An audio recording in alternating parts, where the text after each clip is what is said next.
तो यार डोरेमोन के फर्स्ट एपिसोड में ऐसा क्या किया गया था जिसकी वजह से लोग उसे बिल्कुल नहीं पसंद कर रहे थे, एंड ओगी के फर्स्ट एपिसोड में ऐसा क्या किया जिसकी वजह से लोग उतना ज्यादा पसंद कर रहे थे, एंड हमारे कार्टून शुरुआत में कैसे दिखते थे। आज हम इस वीडियो में यही जानने वाले हैं, क्यों ना कि आज हम बात करने वाले हैं evolution of cartoon and anime के बारे में। तो चलो यारो इस वीडियो को शुरू करते हैं। डोरेमोन यारो हमारे डोरेमोन की शुरुआत हुई 1973 में। उससे पहले इसका मांगा आता था और 1973 में जो डोरेमोन एनिमे रिलीज हुआ था वो बिल्कुल अपने मांगा जैसा ही था, जिसकी वजह से इसमें डोरेमोन एंड सभी कैरेक्टर की सीन के हिसाब से शेप चेंज होती रहती थी, जो कि देखने में बहुत ही ज्यादा बुरा लगता था। और डोरेमोन की इस सीरीज को वर्स्ट सीरीज भी माना जाता है और इसमें काफी ही क्रीपी एपिसोड थे। यार शायद इसी वजह से इतना अच्छा परफॉर्म नहीं कर पाई थी। फिर 1979 में इसके एनिमेशन और कलर को काफी इम्प्रूव किया गया और तभी से डोरेमोन लोगों के दरमियान काफी ही पॉपुलर होना शुरू हो गया था, क्यों ना कि पिछले वाले डोरेमोन के हिसाब से ये काफी ही फनी था। और फिर 1990 में इसके एनिमेशन को और भी ज्यादा इम्प्रूव किया गया, क्यों ना कि उस वक्त डोरेमोन बच्चों के दरमियान बहुत ही ज्यादा पॉपुलर हो रहा था और जो डोरेमोन आप अपने बचपन में देखते थे वो इसी फेस का था। और इसी दौरान डोरेमोन की कई मूवीज को रिलीज किया गया जिन्हें पूरी दुनिया में बहुत ही ज्यादा पसंद किया गया। और फिर 2005 से लेकर 2007 तक डोरेमोन में एनिमेशन, कलर और कई चीजों को इम्प्रूव किया गया। और तुम लोग इन दोनों पिक्चर्स को देखकर डिफरेंट का अंदाजा लगा सकते हो कि कितना ही ज्यादा इम्प्रूव किया गया। अब इन इम्प्रूवमेंट के बीच में शिनचैन की तरह नोबिता के हाउस को भी चेंज किया गया, लेकिन अनलाइक शिनचैन इस हाउस को पूरी तरह चेंज नहीं किया गया, बल्कि कुछ ही इम्प्रूवमेंट की गई थी। बाहर से देखने में आप चेंजिंग देख लोगे, लेकिन क्या आपको पता है कि नोबिता के पुराने हाउस में एक रूम हुआ करता था जो कि शायद उसकी दादी का था, लेकिन नए वाले घर में ऐसा कोई भी रूम नहीं था। अब इसी तरह 2014 तक इम्प्रूवमेंट्स होती रही, लेकिन फिर 2014 में डोरेमोन की एक 3D movie stand by me Doraemon को लॉन्च किया गया, जिसे गूगल यूजर के अकॉर्डिंग 92% लोगों ने पसंद किया। और फिर 2020 में स्टैंड बाय मी डोरेमोन 2 को लॉन्च किया गया, जिसे कि 91% लोगों ने पसंद किया।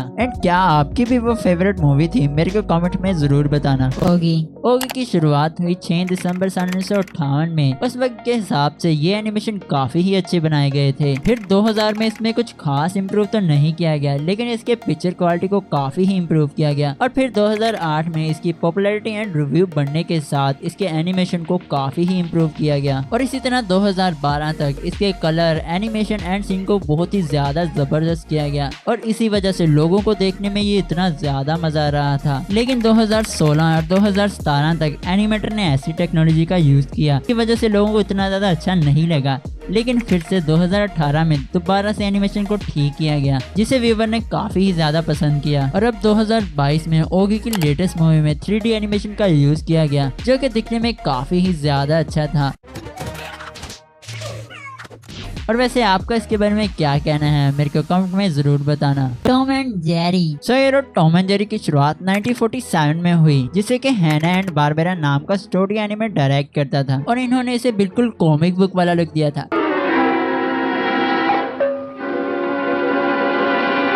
लेकिन एनिमेशन के थ्रू एमजीएम ने इसके सिर्फ 16 एपिसोड ही बनाए, जिसने कि उस वक्त के 7 एकेडमिक अवार्ड भी जीते थे। अब 1961 में एमजीएम ने इसे फिर से रिवाइज किया तो इस पर यह प्रोजेक्ट जेरी डेथ को दिया गया, जिसके बाद हमें सबसे बड़ा चेंज देखने को मिला, ये कि टॉम के मालिक को ही चेंज कर दिया गया। जहाँ थी पहले मैमी टोसू, तो उसे चेंज करके टॉम के नए मालिक क्लिंट कोबलर को बनाया गया। अब 2 बार इम्प्रूव करने के बाद इसे तीसरी बार चेंज किया जाता है अंडर चक जोन्स। और यार सबसे मजे की बात तो ये है कि टॉम एंड जेरी का जो क्लासिक में से हम सुनते आए हैं वो इसी दौर का था।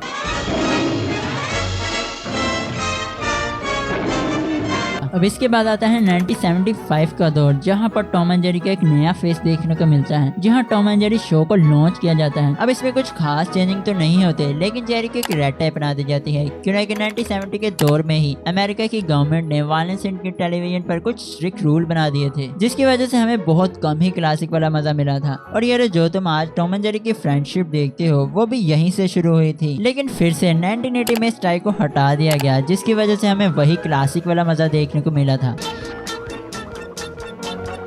और इसके बाद आता है टॉम एंड जेरी का नेक्स्ट फेज, जो कि 1990 में था, जब टॉम एंड जेरी किड्स को लॉन्च किया गया था, क्योंकि अमेरिका में किड्स कार्टून बहुत ही ज्यादा फेमस हो रहे थे, इसीलिए उन्होंने टॉम एंड जेरी का ये किड्स वाला वर्जन बनाया। और यार इसी में ही सबसे पहले स्पाइक के बेटे टाई और ड्रूपी के बेटे ड्रिपल को दिखाया गया था। अब 2008 में टॉम एंड जेरी को best animation and best colour के साथ वार्नर ब्रोस की तरफ से लॉन्च किया जाता है। और इसी तरह वार्नर ब्रोस ने 2014 में भी इसे इम्प्रूव किया, जहाँ पर इसके एनिमेशन को नीट एंड क्लीन कर दिया जाता है। और 2021 में वार्नर ब्रोस ने इसकी एक 3D मूवी भी लॉन्च की, लेकिन लोगों ने इसे इतना नहीं पसंद किया और इसे बहुत ज्यादा क्रिटिसिज्म का सामना करना पड़ा था। बेन 10 यार ये वो कार्टून है जिसकी वजह से हम अपनी मम्मियों के सामने जिद किया करते थे कि हमें भी बिल्कुल ऐसी ही वो चाहिए जिससे हमें चप्पलों से मार पड़ती थी। सो बेन 10 की फर्स्ट सीरीज 2005 में आई थी, जब बेन को पहली बार ओमलेट्रिक्स मिला था और बेन इसमें 10 से ज्यादा एलियन बन सकता था। और उस वक्त के अकॉर्डिंग इसके एनिमेशन काफी ही अच्छे थे और इस सीरीज के टोटल 52 एपिसोड थे, जिसको कि 2008 तक बनाया गया था। और तब तक ये वर्ल्ड वाइड बच्चों के दरमियान बहुत ही ज्यादा पॉपुलर हो चुका था। लेकिन जब बेन 10 एलियन फोर्स आया, जिसने कि इसकी पॉपुलैरिटी को 4 चांद लगा दिए। और इस सीरीज में पिछले बेन के 5 साल बाद वाली स्टोरी होती है। और यार आपको याद होगा कि इसी में हमें ह्यूमंगासोर, स्वॉर्मफायर और बहुत सारे कूल एलियन देखने को मिले थे। बेन 10 की अगली सीरीज बेन 10 अल्टीमेट एलियन थी, जो कि काफी ही खास थी, क्योंकि इसमें बेन 10 के ओमलेट्रिक्स को अपग्रेड करके अल्टीमेट ट्रिक्स बना दिया गया था, जिसमें कि बेन अल्टीमेट एलियन बन सकता था। और इसकी भी एनिमेशन क्वालिटी काफी ही ज्यादा जबरदस्त थी। और फिर आया बेन 10 ओमनीवर्स, जो कि 2012 से 2014 तक चला, जिसके के 80 एपिसोड थे,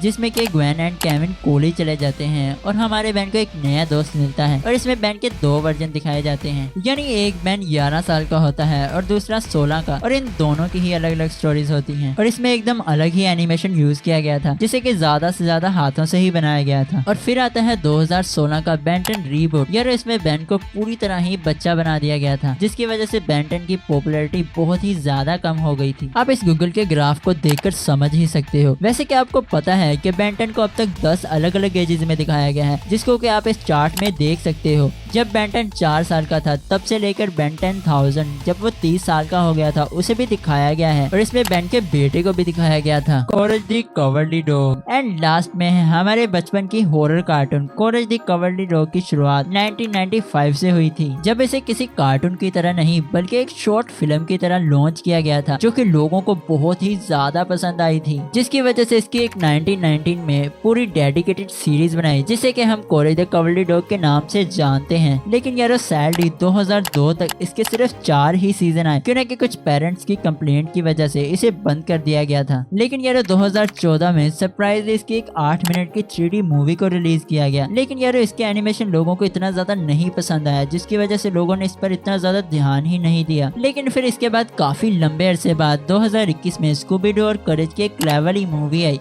जो कि काफी हिट भी हुई थी और इसकी एनिमेशन क्वालिटी भी काफी ही ज्यादा अच्छी थी। लेकिन यार जो लोगों को सबसे ज्यादा पसंद आया था वो था इसका नॉस्टैल्जिया। आज के लिए इतना ही, और तुम्हारा फेवरेट कार्टून कौन सा था मेरे को कमेंट में जरूर बताना। और इसी तरह हंसते रहो, मुस्कुराते रहो, तब तक के लिए बाय बाय।